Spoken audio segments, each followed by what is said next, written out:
Hello and welcome to Culture Vibes, the Federal's special program in which we talk to writers and artists about their work. Joining me today is a very special guest, filmmaker K. Hariharan, who has written this beautiful book on Kamal Haasan's film. Kamal Haasan, of course, is one of the finest directors, in fact, a multi-hyphenate person in Indian cinema. And it's a valuable book which has just come out. It's going to, in fact, be released next week sometime, Mr. Hariharan, I Yes, believe. yes, on Published by July HarperCollins. 10th. Yeah. Yeah, yeah. So many congratulations, sir. First of all, let me just ask you that, it's of course a cinematic journey, as the subtitle suggests. What prompted you to sort of write it as a appreciation of his films, kind of a thing, more like Yeah. a filmographic study rather than a Right. conventional biography? Right. You see, I've known Kamal Haasan ever since I came to Chennai in 1980. I mean, since I was in Mumbai, I'd born and brought up in Bombay. I made my first Marathi film, Kasiram Kotwal, in 1978.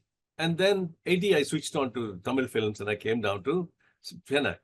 And that time I kept in touch with him largely because of a film society movement. I was the president of a film society, and Kamal Haasan would keep coming quite often to see our films. He would screen Bergman and Kurosawa and, Tarkovsky and such things. And he would come and, take a lot of discussions. And I was very busy making my own short films and documentaries. So it never even struck me to ask him, hey, can I do a film with you? But then it went on. And then in 2004, I became the director of the L.V. Prasad Film and TV Academy. And Kamal Haasan was most happy. He met Mr. Ramesh Prasad and told him, boss, I think this is the best decision you've taken to have somebody, a filmmaker, come scholar, a theorist, to run your film school. He'd be a great asset. And what happened in 2009, Kamal Haasan took the next step to run a screenplay writing workshop in IIT for a week long. And he told me, Hari, I want you to be in charge of this. So that was a big moment. Then Kamal Haasan was sitting there virtually, he was like inspecting me, checking me out. Is this guy really capable, So he was sitting in the front seat, with his daughter. And all my lectures he listened to like a student. He was extremely impressed with the way I was conducting my classes and analysis and research, So in 2012, when I was deep into the film, he came over to meet me. He was shooting the set somewhere. And I said, Kamalji, why don't we start writing a book on you? I think it's and in the meanwhile, HarperCollins also called me up and he said, Hari, would you like to do a book on Kamal Haasan? So three things tied up. They called me up and said, can you do a book? And I met Kamal Haasan in the studios and he said, sure, let's do a book. But I said very clearly at the beginning, I said, I am not going to get anything into your personal life. I don't want to know anything about that. I just want to study your films. And I have seen most of your films, and there are about 260 films that you have made. What I want to do is take 40 films from them, just 40 films, and study them detailed in a context of Tamil Nadu's politics at that time. And his first reaction is, Hari, are you kidding me? You really can find 40 films worth watching? I said, Kamalji, I think you are being too modest. I think there's more than 40 films worth watching. But then I will restrict myself to 40 films because that's what, my book will allow me to do.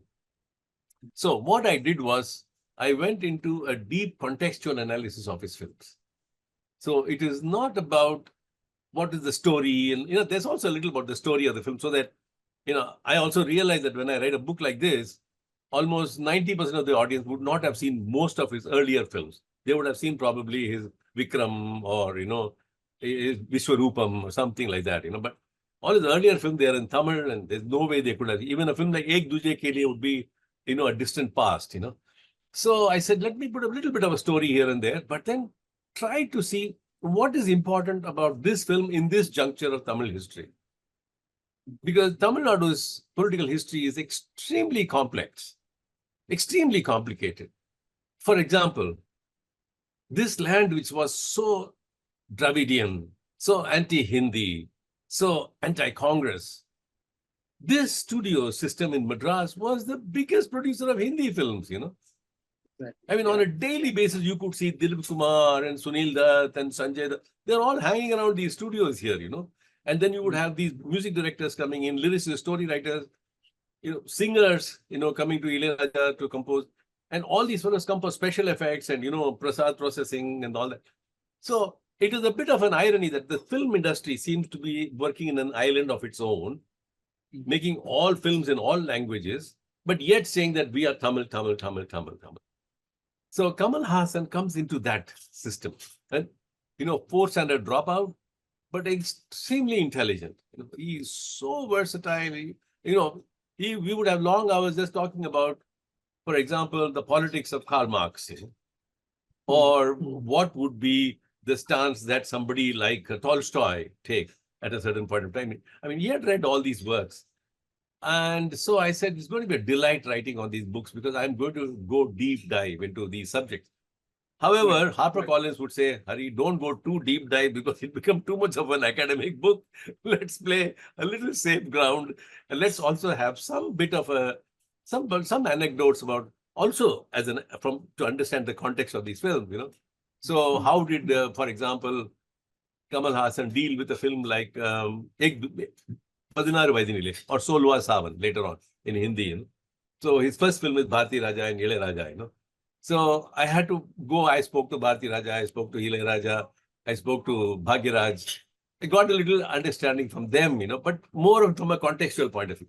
So in short, what you're going to read in the cinematic journey is a contextual analysis. Right. And trying to see where Kamal Haasan's films intersect with politics, music, drama, technology, makeup, set direction, all these things come in. So at no point of time do I want the audiences to believe that these are Kamal Haasan's films. No. These are also the works of Singitam Srinivasa Rao. These are also the works of somebody like S.P. Muthuraman, These are guys also there, And of course, they were overawed by the presence of Kamal Haasan and his absolute genius, that he was on the sets. But at the same time, Kamal Haasan had to be, cognizant, hey, there is a director on the set, I'm not the director of this film. So if you ask me in short, I asked him, what is something that would be most memorable for, if you were not a filmmaker, what would you be the biggest thing that you would like to be? And he promptly said, I would like to be a film audience. If everybody want to call me, they should say, I'm the best film audience. So that's where it starts. What is it to see Kamal Haasan from the audience's point of view? Right. And Kamal Haasan as the audience watching his own films. You see, it's a double reflection that is happening here. So this is the basis of the book. Yes. Yeah, no, this comes across beautifully in the book. There are times that you quote him, on different films. And I wanted to take you a little back in time, the way you begin the book, and that is with how precocious he was as a child, and his survival, during his, I think, 8th standard he was, and then of course, he had to give up on his studies. There's no formal education. And then, of course, the circumstances, the way he was brought in this Brahmin Anglo family, and how that sort of shaped his sensibility as well, and the kind of people that he met early on in his career, right from, of course, T.K. Shanmugam to K. Balachandran to, of course, Bharti Raja. And you talk about these different films that he did with them early on in his career. So would you talk about a little bit about how much he owes to them, not just as an actor, but on multiple levels? Oh, yes. I mean, he will always say, let me say that he used to be very envious of me most of the time. Hari, you studied in a film school, yaar. You actually sat and discussed cinema for your regular classes. He said, something I would have loved to do. But he said, I actually studied in a better film school in retrospect, and that was K. Balachandra's film school. Because this K. Balachandra's time in 1972 was probably the best film school that he could have ever had. For one reason is that he was not the hero in these films. He was sometimes a very sidekick, a small actor in these films. In his first, I call it a pentology, but then, HarperCollins says, too complicated. What is pentology really a word? Like you had trilogies, but you say pentologies, who understand? I said, okay, so I called it a different name. So it's actually 5 films in a row that Kamal Haasan does with K. Balachandran, which are all dominated by women. Yeah. So he was there on the set every day, whether he was an actor or not, but sometimes he would be holding the light, sometimes he'd be holding the microphone, somebody is there writing the script. And the best value he got was to be associated with the dialogue writer of Kamal Haasan, of K. Balachandran. And that was a person called Anantu. Now, Anantu was a guy who visited he was then in film society screenings every day. And then he would be continuously noting down, furiously taking down notes from these scenes that he would watch from a Truffaut or a Bergman. He would keep noting that. And then he would go back and talk to Kamal Haasan. I saw this scene, and there is this meaning coming out and that meaning coming out. So what they landed up is the land of metaphors. That cinema actually becomes a metaphor after some time. You are seeing a so-called reality, but actually that reality means much more in its representation than in its presentation. Yes. So cinema is an image that is presented there, but that image is just 2D. It means nothing. It is the representation. So whether it is the clocks in the background, or whether it is the car that he is driving, or whether it is the mridangam that he is playing, or whether it's the ventriloquist that he is acting as, all these become metaphors. And Kamal Haasan understood the meaning of metaphors. You see, of course, at the same time, he was a huge fan of Charlie Chaplin, Buster Keaton, and Jacques Tati. Jacques Tati is somebody, I said, Kamalji, have you actually seen Jacques Tati? He says, of course I have seen him. I mean, Pushpak is a tribute to Jacques Tati more than it is Chaplin, So, this man had seen so many films and imbibed so much from all of them. And that's where I thought his school has happened. His schooling happened in this immediacy, immediacy of grabbing to what is K. Balachandran doing on these sets? How is he instructing his actors? How angry is he? How demanding is he? How letting go is he? See, these are things he learned. But K. Balachandran told him right in the beginning, Kamal, you are never going to be a director. If you end up being a director, you will be a waste because you can do only X number of films. You are a good actor, you get into acting. So he's actually quite a reluctant actor. He says, I didn't ever want to become a full-time actor. But because K. Balachandran said, go ahead, be an actor, So it's like a guru says so. And that is really why Kamal Haasan came into acting. If given a chance, he would be making more and more avant-garde films, trying to get into the limelight along with, his contemporaries like Shyam Benegal, Mrinal Sen. They were good friends with him. But then he didn't say, I don't want to go that way. I want to be, what he said, a Bahurubi. I want to be wearing multiple caps. I want to be enjoying the idea of doing makeup on myself, idea of doing sound recording, idea of handling special effects. How do I do digital sounds? How do I do digital effects, special effects and things like that. So he's in his urge to learn more and more and more and more, Sometimes he would admit, it has lost. The film has gone awry because sometimes I come to the set purely as an actor. And then they expect me to start telling them ideas on how to do the scene. So I said, no, just give me the scene, I'll do it. So that's how, he says, I wear so many hats and sometimes I wear the wrong hat also. Right. When he burst on the scene as a child actor, and of course there was a brief gap in, before he sort of made a comeback in his full-fledged role as an actor.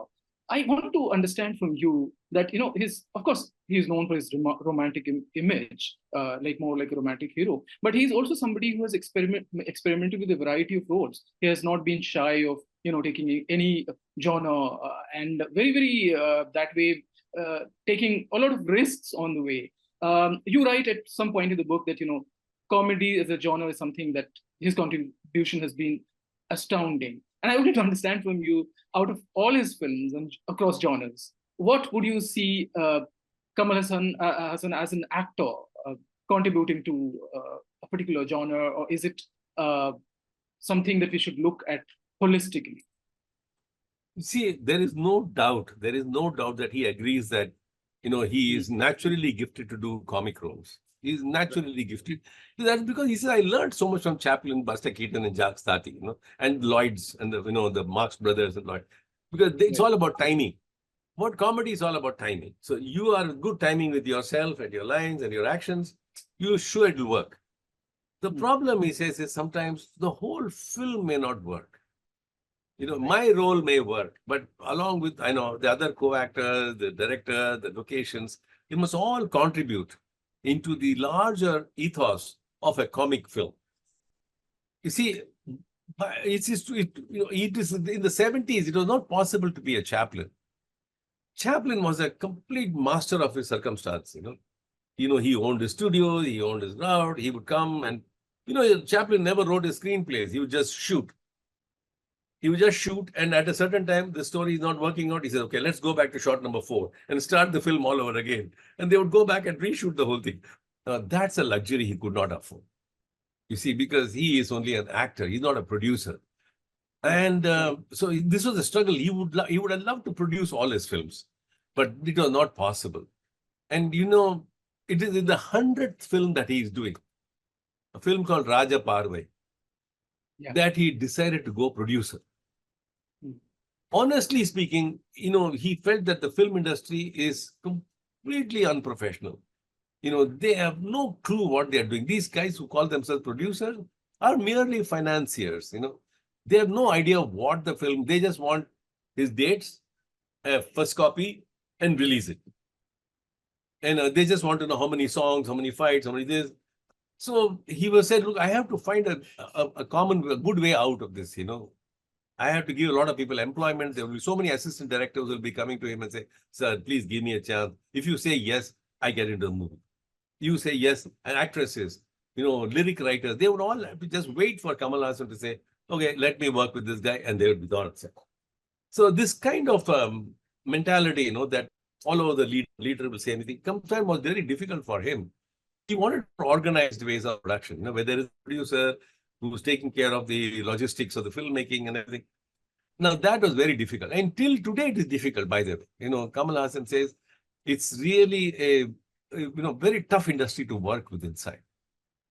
And if you go outside, you will know that our Indian film industry survived largely because of a certain kind of, what I would say, political consciousness that was working from till the 80s, you see, like what we generally refer to as the post-colonial consciousness, that we wanted to get out of the colony. And therefore, all these films of heroes and heroines allowed us to create a new Indian identity. So whether it was Sholay or whether it was all these films created a new Indian identity. But after the 80s, with liberalization all opening up, it's kind of, what are we doing? Where are we heading to, you see? So Kamal Haasan he finds it tough swimming, honestly. And therefore, actually, he tried his best collaborating with French producers for his film called Mardanayagam. And they were willing to come inside, And he wanted to do a very international kind of a production with proper production designers, everything. But within the first 10 days, it collapsed. And Mardanayagam just stopped. He still feels very bad that he could not continue with that film, because he wanted to do a film not merely well written, but also well organized in terms of the production scale, That is something India, sadly, does not have. Till today, after 75 years of filmmaking, we still do not have an organized production, distribution, exhibition setup. We still depend on somebody to come on with an idea, as a script, and he said, chalo, let's start this. But this Mardanayagam is a story of an old freedom fighter belonging to 1810. Okay, a small chieftain deep down south. He was like a Shivaji, how Chhatrapati Shivaji was in Maratha Empire. He was like that. And he was quickly caught by the British and eliminated. But that 6 years of struggle was something he wanted to capture. So, it's at that time, Kamal Haasan is also conscious that, look, I should not be doing films which are completely out of the blue, So that's the time when Mel Gibson's Braveheart was released, So he said, this is Braveheart from Tamil Nadu. So because this is the way you create templates. And people, if you tell a producer, I'm creating a Braveheart from Tamil Nadu, okay, like that film. So immediately they understand this is the action sequence, this will be the fight sequences, this will be the romance sequences in it, blah, blah, blah. So when we talked about, the second area, apart from comedy, his greatest talent was in love stories. Yeah. He was a fantastic artist to fall in love on the screen. So, he would always say, I'm so gifted that I know the grandmoms love me, the moms love me, and the daughters also love me. So they all love me. And they were all brought up on his films, So Kamal Haasan comes in at a time in cinema history in India. Mind you, you look at him parallel. He is coming in 1972-75 in a period when Jitendra was coming in Hindi cinema. Rishi Kapoor was coming in. Okay, you know what is common to all these guys? These guys were great dancers. And to be a romantic artist in the 70s, you had to be a good dancer. You had to jive, you had to move with this heroine of yours, equally, competently, and admirably so at the same time. You could not be just walking behind her, like Shami Kapoor and Devana. They would be just walking behind the heroine when they were dancing. But here was Kamal Haasan matching step to step, just like Rishi Kapoor and Jitendra would match step to step. So these were the heroes of the late 70s who actually taught the young generation the idea of sexuality. Yes. That was really driven by them. That people really felt that there was a sexual person inside us. And this is a post-independent generation. You see, that's also, I'm putting that context. A generation which is born after the independence, who do not have any of the hangover of Mahatma Gandhi and Nehru and Patel and such people, They are looking at today as today. The colony is over and gone, So how do we deal with them? And there is Kamal Haasan coming at the right time. An amazing dancer, So there's one film like Salange Oli, It's just brilliant. What a dancer, And there is Jayaprada filling the female role. They are both equally good. And then there is other films with, Sridevi and, they're both good dancers on set. I think that was a big challenge. Very, very huge. That's an area which was brilliant with. And somehow I feel the actresses fell off. That genre of actresses died. Yeah. Who are competent dancers who will say, okay, I'm coming and doing it for you.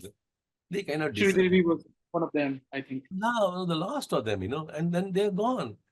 So sometimes you feel sorry. I wish Kamal Haasan had more actresses, with him, who would say, hey, come on, let's pair up and do something very unique, And Right. then you will also agree that, in the last 10 years, we have literally seen the demise of the heroine. Yeah. It's all macho movies, It's all adrenaline, masculine adrenaline that is running the show.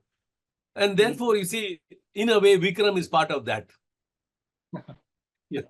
Is part of that. Of course, masculine adrenaline driving the show, you see. There is no woman in the film, Now that you've mentioned a lot of these Bollywood people, and this brings me to a question about, which is often talked about, that the very fact that, he wanted to be in the Hindi cinema, and of course he did a couple of Hindi films, which were very well received. And, but then there's this, sort of resistance from those established actors of the time, including Rishi Kapoor and perhaps Amitabh Bachchan, with whom he has now recently done that film after about 40 odd years. I wanted to understand from you, what was the real story of his entry in Hindi cinema, that Bollywood. But then, and he has, of course, talked about saying that, there were two reasons. One of them, you were talking about the luxury of time, and that he noticed that Hindi cinema actors and directors would take forever to work on a film, and sometimes 2 years, 2.5 years, 3 years, and he would not have that kind of patience with a particular project. He would just be more. He thought it would not be right for his sort of creative thing to satisfy his creative urge there, and also because of the Bollywood's mafia connection, that he wanted to steer clear of that. So, what is your understanding of Kamal Haasan not given accorded the kind of a welcome sort of reception that perhaps he would have received? He deserved, in fact. True. Well, that's one reason is why he himself said that, it was just boring all the time. He was just sitting and doing nothing. Because these guys would take forever to set up a shot, and their track and trolley, and they would anytime they come late and say, "Cholo, lunchtime ho gaya, let's go for a beer." And he said, "This is not." He said, during that time I would have finished a whole feature film in Tamil Nadu. And why are these guys taking? Because the producer's calling him up from Tamil Nadu. What are you doing in Bombay? Come on, we want to make a film here with you. You see, they are ready to launch him. But then I think this is also part of a larger, in India, in a larger cultural complex, a north-south divide. Right. A very interesting divide is that is the even all other languages, they refuse to take the male heroes from other languages into your film. It is not just Tamil Hindi films alone, by the way. He would not be so welcomed in Telugu films, as a full-time actor. They would not be so welcome in Malayalam cinema also. So the reason is that everybody likes to have their own heroes, male heroes, but they would love to swap their heroines. So the heroines get swapped back and forth. So Sridevi will be working in a Telugu film, Marathi film, Hindi film, Malayalam film, but not Kamal Haasan. So because you have to write for him. When you have to write for him, you have to block his dates. When you block his dates, you got to be committed. You cannot be expanding, contracting those dates. So it is actually a logistical problem that did not allow him to get into Hindi cinema, and also the larger North Indian resistance. I mean, even till today, thanks to OTT platforms, where it is normal to see all these films getting dubbed into multiple languages, and you watch, a Bahubali in Hindi and Malayalam, and not really caring that this was originally a Telugu film, So that change is happening now in the last 10 years. But Kamal Haasan did not have that advantage at that time, So I think his first breakthrough on his own was Ek Duje Ke Liye in Hindi cinema. It was not with any effort from Bollywood. It was a L.V. Prasad, a South Indian filmmaker, who said, let me remake your Telugu film into Hindi. He had done a Telugu film called Maro Charitra. He said, I will remake this in Hindi with you. You come and act. And it was a big risk, a huge risk that they were taking, casting Rati Agnihotri and Kamal Haasan. And they are talking in their own voices. They are not being dubbed with Hindi voices. And more, they had S.P. Balasubramaniam singing in it, and it was a Tamilian singing song. You see, it was an attack on so many fronts. But then, when the film was not touched by one single distributor at that time, in fact, I have written a whole chapter on this, where L.V. Prasad, begs his good friend called Gulshan Rai and tells him, please, you at least give me the banner of your film. Just put Trimurti Film Present, that's all. And Hindi audiences might come to see this film. They go that high, that is the kind of chauvinism you're talking about. Trimurti Films Present, Ek Duje Ke Liye, not Prasad Productions.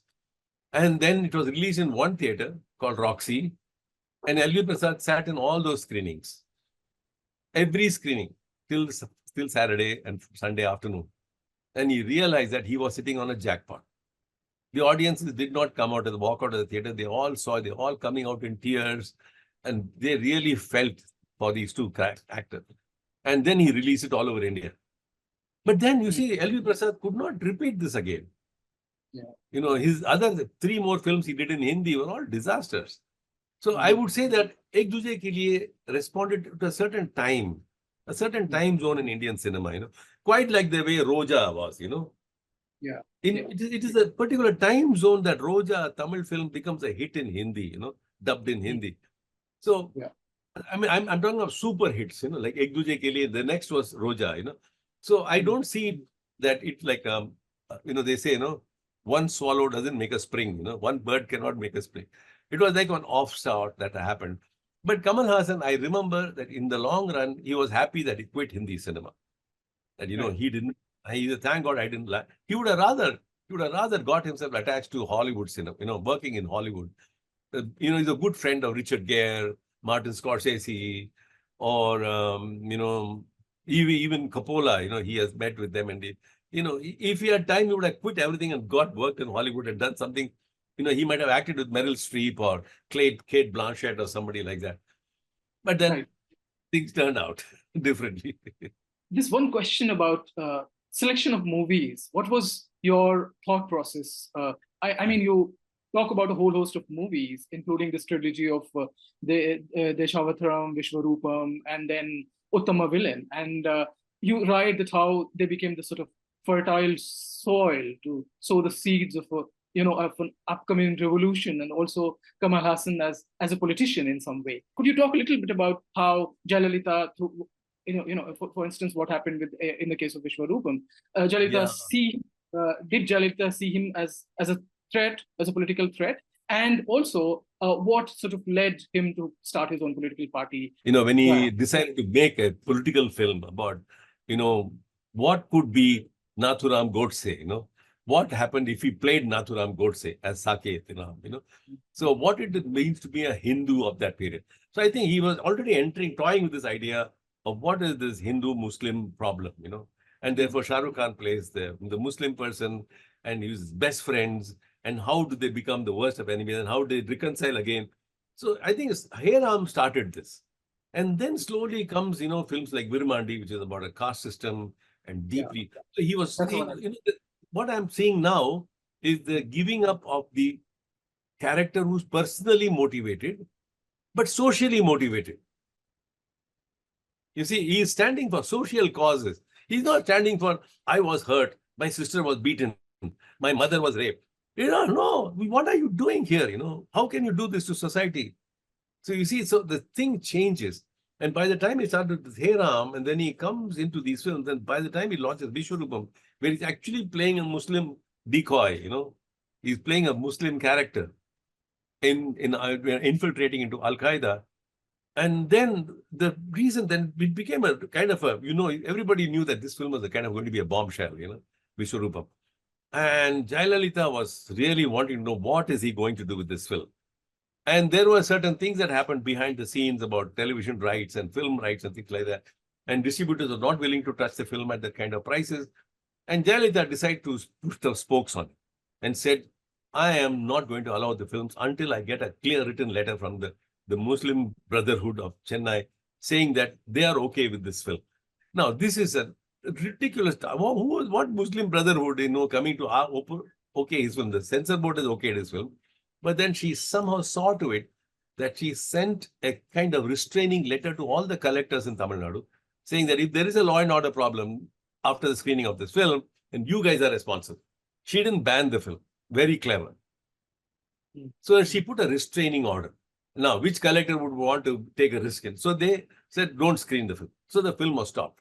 But that was a big blow for Kamal Haasan, because he is producing the film, and then all distributors backed out. All his investment had gone down the drain. He had backed up for 2 films, part 1 and part 2, and he had to now completely finish part 2 also.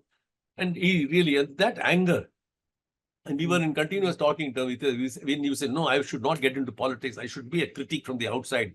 And finally, he told me, he said, Hari, I'm starting. I think there's no way I cannot be sitting outside like this as an actor unless I go meet the people and tell them about this. It is not going to happen. And that one film and all the circumstances around the film drove him into politics in 2017, 18. And I was saying, why did you get into politics from my side? But then from his side, look, Hari, I have to do this, you see. So it was like an image that he was wearing about the do-gooder, the man, crusader. And he always thought himself like a Spartacus, that I'm going to get into the arena. Sitting outside in the spectator stands is not going to work anymore. I have to jump into the arena and take the bulls by the horn. And he jumped in it, And I think he will continue. He's not going to be giving up on that. See, his party is still there. It may not be doing well, but I don't think he's ever going to give up. He's a never say die guy. He's going to say, I'm going to do it. It's almost like I caught the tiger by the tail. Now, if I let loose the tiger is going to jump back on me. So let me hold on to the tiger and win the battle. This one question about, considering he has had such a flamboyant life, tempted to write about his personal life, for instance, at any point in the book, and veering off from his film trajectory in the book. Yeah. That's something which is very personal, and I think I'm totally incompetent. It's not that cannot be written. I think for anybody to write on Kamal Haasan's personal life would be very difficult. Even he himself would not be able to do justice to it, because he is very complicated at that time. He's living so many lives, of an actor, director, writer, producer, financier. And to suddenly say that this was the cause for that breakup and that was the cause for this breakup would be very unfair, for anybody to do that.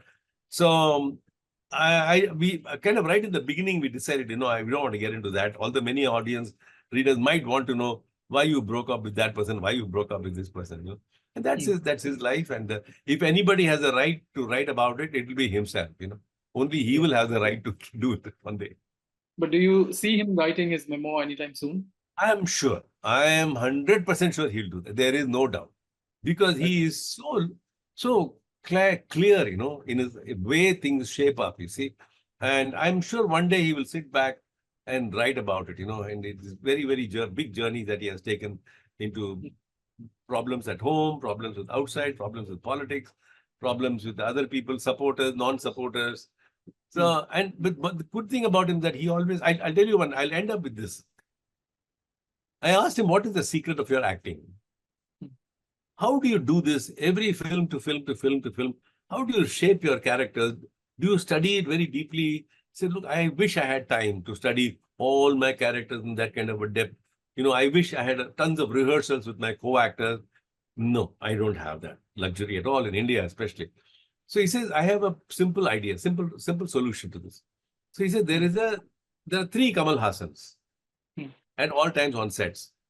There is this Kamal Haasan who's arriving on set after having had breakfast or lunch or having had a bath. That Kamal Haasan. Then there is this character whom this Kamal Haasan is going to play. And there is a third Kamal Haasan who's watching this Kamal Haasan play this character. So I'm always playing that third guy. And he said that third guy can be the problematic guy because that third guy could be the producer. He could be the costume director. He could be the songwriter. He could be the cameraman. So at that time, I'm looking at the shot from that point of view. And I'm saying, oh my God, this lighting is not really good. Actually, you should be thinking about the character. But if you played the character, you would just think about the character. So he said, this third guy is what makes my roles versatile.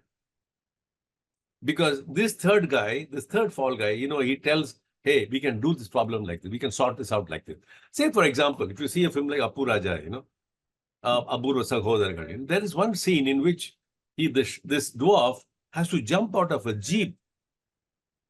You know, so far he was managing because they dug holes on the ground. They put a shoe on his knees, and you will see his knees, his shoes always scraping. He's not actually lifting up his feet. So the art director made it easy for him. So every time the art director, okay, this man's scene, let's dig a hole. Let's make a hole here. Let's cover this up, cover that up.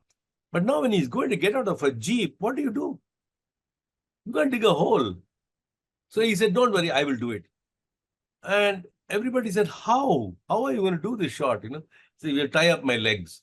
So they tied his legs up, put a shoe on that, on the knee, and put his pants on. And he jumped out of the jeep on his knees. Can you imagine doing anything like that? He jumped out and fell on his knees. Incredible. And the whole unit was watching, stunned. He could have broken in. So he says, I am challenging anybody that the only person who has broken more bones in my life, in his or her life, during film acting is Jackie Chan. Maybe I have greater record than Jackie Chan. So now this is, you know, a daredevil stunt that you have to do.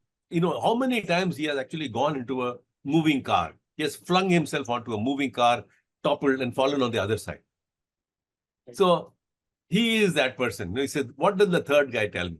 He's always this. What will the third guy tell me at that moment? Do you want to do it like this? Do it, finish. So I'm not asking Kamal Haasan, I'm not asking the character. I'm always asking the third guy, this invisible guy on the set, to tell me what to do. And that guy will keep on coming up with so many ideas, see, and they will tell. So I think this is a very interesting kind of a trialogue, you know, that he has. Not a dialogue, but a trialogue between himself, the character, and the third guy on the set, you know. There's so many, I mean, sitting and writing this book, honestly, was a masterclass for me. I'm educating myself constantly while writing this book. Yes. But did you also have to face the problem of plenty in terms of, you describe him as a reluctant actor, but he is also somebody who has done more than 250, 260 odd films. And I wanted to ask you if there were bits, anecdotes or stuff that that you wished were part of the book as well. Oh my God, you know, this people outsiders who think that, you know, he's living a life of luxury. Sorry, he is not. Till the last 2 films, he is deeply in debt. he had no money. He had just huge piles of debts to pay back, and now he's somehow struggling.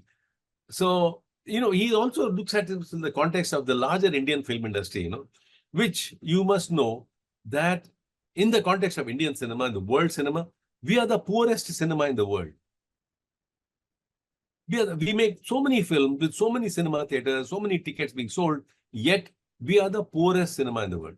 Our total turnover of Indian cinema is $2.2 billion. $2.2 billion is peanuts. It's the kind of money that Barbie made, on its release, And the whole film industry runs on $2.2 billion. It's ridiculous. But we think that, Amitabh Bachchan driving in one Phantom, in a Rolls Royce, that means he must be rich. These are all masquerades, of what I would say of prosperity. Masquerades of prosperity. And Kamal Haasan admits he is a very poor man, but he has dreams of,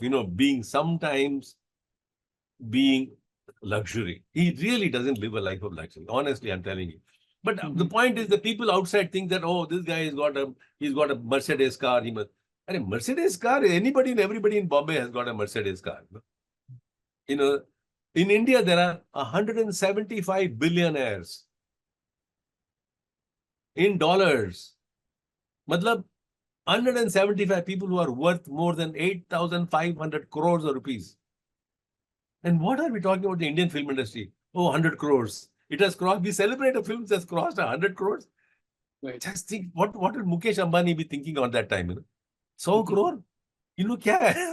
They're celebrating a film that is 100 crores. What kind of an industry is this, you see? So I think we need to scale back and think that this is so-called luxury and affluence and prosperity that the Indian cinema is trying to project is a masquerade. Is a big mask. It is not true at all. And only one reason. Now, by only one reason. We have refused to go corporate. Right. You see, 100%, almost 95% of the Indian film industry is run by real estate brokers and landlords. Financed by people who have made profits from real estate and agriculture and plowing it into cinema. So when they lose X amount of money, they got 10X with them. They were willing to lose more. But we are in a country where 95% of our films are flops. And why do we go on making films again? Bas wahi ritual hai. Right. And when a one-off film like All We Imagine Is Light wins the top honor at Cannes, we all, irrespective of the fact that the film is made completely with the grant of, the French production houses and stuff, we claim that, it's an Indian victory at Cannes. And that is a bit of an irony, don't you think? It's a good thing because ultimately, at last, we must learn to see that only an organized production like that can work. Right. That film was 6 years in the making. From the script stage, it goes back and forth, location stage, costume stage, auditioning stage, rehearsal stage, location hunting stage. Everything is clocked. You don't decide today that, let's make a film on the subject. Who is available? She's available. Let's make a movie. That film was not made like that. So that is how film should be made. But here, we don't make films like that. We just come up with one idea and we say, let's do it. So, and because some fancy actor will be coming, he has got a six-pack and she's got a nice tone. He's got some photo shoot done in Maldives. Chalo, let's make a film. So, I mean, our way of making films is the last thing we should even think of emulating, So you can find one-off success like Manjumal Boys, which will run, which is an all-male show, it is all male men. Yeah. And it is catching the times, Sometimes it's really distressing, that where are the women in our movies? Kahan gaye un log? Right. You see? So I think this is across Tamil, Malayalam, Telugu. Across. In the South. You're absolutely right. Across. So, I mean, we and I as critics of cinema, we have to really find solutions. We can't be criticizing cinema.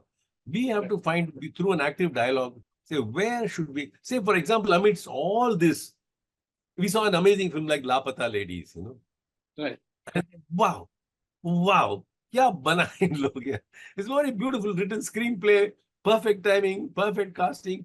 A lot of work has gone into it.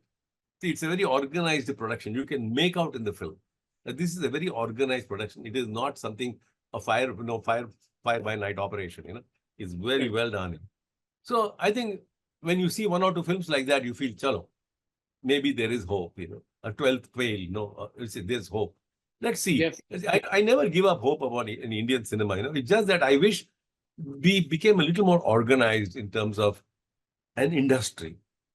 You see, quite like the way if you run an automobile industry or a computer industry, you got to, you must have a startup which will slowly nurture ideas, and then they will create prototypes, and then they will do. India, we don't even have a script clinic, where you can send your script, say, okay, tell me what do you think about the screenplay, and somebody who doctors it and, studies it and say, why don't you do this, and gives you a certification, So that is what Hollywood runs on. Great script clinics, But you have to do it. You are a young man. You got to run a next script clinic. Yes. Two more questions, Mr. Hariharan, and then we'll wind up. One about, you write at some point in the book that regarding Kamal Haasan, that how, it's not, calculation that has actually kept him in good stead, but his conviction in cinema, and in his conviction in the kind of films that he has done and will be doing, perhaps. In recent years, if you look at his filmography, and you also write, mentioning some of his recent films, and especially those that didn't do well, that he's unconscious of his audience, that he's not perhaps very consciously thinking of who his audience is. Is that true in his case? And what do you think, what trajectory his career takes from here on? Yeah. See, the point is now when he looks himself as a producer, the third guy is the producer now. And the producer says, look, let's establish ourselves. Let us get a good, parcel of money with us, and then we will do our next film. So, but this has been a strategy from a long time. So he would do some of the films core to his heart, a serious film like Guna, and then he will immediately follow it up with one complete slapstick comedy, Then he will do a serious film, again a slapstick comedy, because he knows that the slapstick comedy generates cash in the box office. But the serious films will kind of cushion it, you see. So he has been on this path. And then from Hariharan onwards, the point is now films are taking longer to make. Even a film like Papanasam, which is a remake of Drishyam, it took long to make. So in those days, they could wrap up a film in, if you see his filmography, between 1975 and 1985, this man has done 120 films. How? Every year, 12 films? How could he do this? Sometimes, did he even have time to brush his teeth, But the point is, why were those films possible? If you ask me, because I was a filmmaker during those days, the biggest reason was you trusted people around. When you shot on film, you trusted the cameraman. And the cameraman said, that shot is okay, go ahead, go to the next shot. Go to the next shot, go to the next shot. So you could finish a film in 20 days' time, and the film will go to some laboratory. By the time you print it and process it, it is like, 20 days later, by the film is over, he's already doing a dubbing for that film. So you trust the cameraman, you trust the music director, you trust the art director. Today, it is not a mistrust, but wanting to recheck everybody's work. So when you're shooting on digital and you have this monitor in front of you, then everybody and anybody is watching what you have shot. And then you say, dekho, somebody is watching the camera. Reshoot. Oh, that hair is not coming correctly. Reshoot. Oh, that sunlight is coming. Reshoot. And they go on. Now you cannot say, what is this? It's okay, yaar. When you go on and on and on and on and on. And then everybody is charging much more also now compared to those days. So it's now skyballing, it's like snowballing now. Where it is going to end like this? So unless and until a certain kind of discipline comes in, on the other hand, his dream is always to go into serious subjects where the social cause is more important than the personal cause. That has always been his, and he's a Gandhian himself. I want to see as less violence in the film. How do I trust humanity? Where is humanity in all this? And that's what, one of his classics called Anbe Shivam, was about that. Finally, it's humanity which you have to trust. And the best humanity in Anbe Shivam is a dog which has to come with him in the last journey of his life, So he has all these wonderful metaphors in his works, But I don't think he's going to give up hope. He will continue. He will continue. Right. Yes. And that was the last film that you mentioned that was very interesting from the perspective of, as an agnostic all his life he has been. And Yes. looking at his filmography, including this film, of course, the sense that you get that, of course, he has this, this innate sense of compassion and belief in humanity. And some of his films Yes. are actually reflect the core philosophy of his. And one last question, and then we wind up about his films. Of course, we were talking about Kalki 2898 AD, in which he makes a comeback with Amitabh Bachchan after 39 odd years. And upcoming film that's with Mani Ratnam. Of course, he's been family and all. But what expectations do you have from the Thug Life? What kind of preparation has gone into his role? Right. The answer is very simple. Thug Life and Indian 2, 3, they're all going to be mountain spectacles.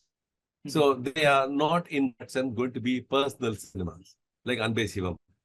The personal journey of a character. It's not going to be that. So he has to be therefore part of an ensemble cast.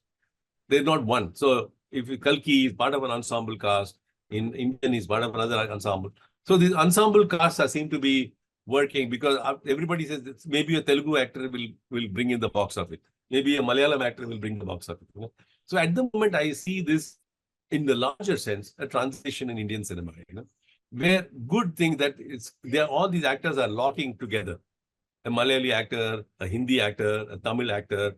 They are not saying, hey, that was a Tamil film. Why are you acting in a Malayalam film? No, they are seeing it as one Indian film, and let's all come together and put a brave front. So this brave front is coming up, and in the process, they will start getting into personal roles. It will start coming. I'm quite sure about that, and Kamal Haasan will definitely lead it. He's not going to be sitting down making side roles, little daddy mummy roles. He's not going to be doing that. That's for sure. Some Hindi actors have done that. They all resigned to become dads and moms. No, he's not going to be a dad and mom. That's for sure. He is going to take it seriously, and I'm sure very soon. When I asked him Papanasam Part 2. He will do his Papanasam Part 2. Okay. Because that's a film which is very dear to his heart. This Drishyam Part 2, which is Papanasam Part 2. He worked on it so hard. In fact, called the film Papanasam. The killing of the sins, the land you go to kill your sins. So I'm sure he'll come up with a film like that very soon. Because he loves that kind of a cinema. His heart is in that cinema.